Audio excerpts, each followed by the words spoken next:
May issue ba sa pagitan ng matatalik na magkakaibigan na sina Angelica Panganiban, Bella Padilla at Kim Chu? Kilala rin sa tawag na ang Becky. Ilang netizen na nakasubaybay sa pagkakaibigan ng tatlo ang nakapansing walang bagong post ng ang Becky nang kumpleto sila. Sa bagong post ni Angelica sa Instagram kahapon, ibinahagi niya ng pasasalamat sa magagandang nangyari sa kanyang buhay nitong nagdaang 6 na buwan.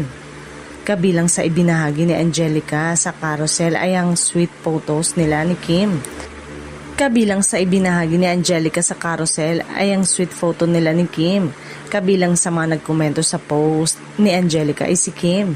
Sinundan ito ng iba pang celebrity tulad ni Maris Racal, Barbie Imperial, Julia Barreto, Kakay Bautista at Eugene Domingo. May ilang netizen naman ang na-curious kung bakit hindi raw kasama ni na Angelica at Kim si Bella. May nagtanong kung friendship over na ba o may tampuhan ba sa mga kaibigan. May nagsabi ring baka may tampuhan ng magkakaibigan dahil sa isang panayam kay Bella ay nagkomento ito na nagpa-freeze ng egg si Kim. Nangyari ang interview ni Bella sa Fast Talk with Boy Abunda noong February 2026 kung saan natanong ang aktres tungkol sa pagpapa-egg freeze ni Kim. May mga lumalabas sa ulat na mula raw nang magkwento si Bella tungkol dito, hindi na nagkaroon ng interaction sa pagitan nila ni Kim.